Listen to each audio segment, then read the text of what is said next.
So we're back in Aelina's apartment, and as you can see, he's totally fine. However, Sean Yun has left the Syria district. Just left his girlfriend behind. What an asshole. And while her tattoo parlor has been blocked off by shutters, you can still get in via the back door. Well, by bypassing the back door.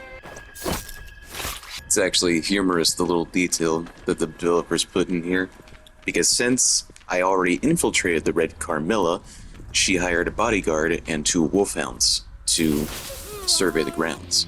Unfortunately for all of them, not only do I have powers, but I'm a freaking assassin. This guy has the key, so we can use that to not only unlock the actual parlor, but also the back door. We should also get rid of the evidence. There's not much here the second time around, aside from some more money, but Megan does say this. Not doing that again anytime soon. I do wish that could have been done differently. Like, when you go to the Eyeless Club, the guy at the door says that her work has been getting sloppy. What if it was... He says that, and he catches on that, oh, so you must have tattooed yourself, so you can try and sneak in here. Never mind, go away. But maybe you could have gone inside Aelia's apartment normally without sneaking through the window, and you could have asked her, hey, could you give me a tattoo real quick? She would have been like, why? You say why, and if you can get her on board, then she'll give you the tattoo herself, and then you can go to the Eyeless Club. It just adds a little more to the mission, doesn't it? And assuming you've taken out Aelina by this point, for whatever reason, you could try and infiltrate the Eyeless Club through one of their open windows. Assuming they scripted that, it just would have been difficult to make your way there using Displace, which is just another thing that I like about these games so much. It's not always clear how you can make your way to a certain area using Blink or Displace or Far Reach if you're playing as Emily. Sometimes you gotta come up with a unique strategy. Think outside the box a little. Oh yeah, and despite killing the lady who owns this building, it did not stop the blood flies from creating more nests. I have no idea why. I thought that would be a really unique outcome. It's a shame really, because depending on your lethal or non-lethal actions, special outcomes will be executed. I did save that man from being turned into some kind of host, but nothing else about this building changes? It's kind of lame. And what about the lady herself? I take her out non-lethally and she doesn't get arrested or something?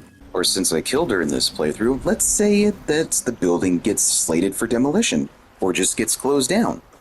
And adding on to the non-lethal route, what if not only does she get arrested, but somebody else takes over the building? It could have even been the guy that I rescued from a horrible fate, no longer afraid of an infested building. Or, perhaps a more realistic approach, the building is condemned and the Serkonan guard can later be found rummaging through it. If you go inside or close enough to that window from the basement, you can hear them talking about it, about how her taxidermy should have been a tipping off point, and how sick and twisted her experiments were. Doesn't that just make things a little more interesting? Building off of your actions from the previous mission? The Eyeless Club is also virtually unaffected.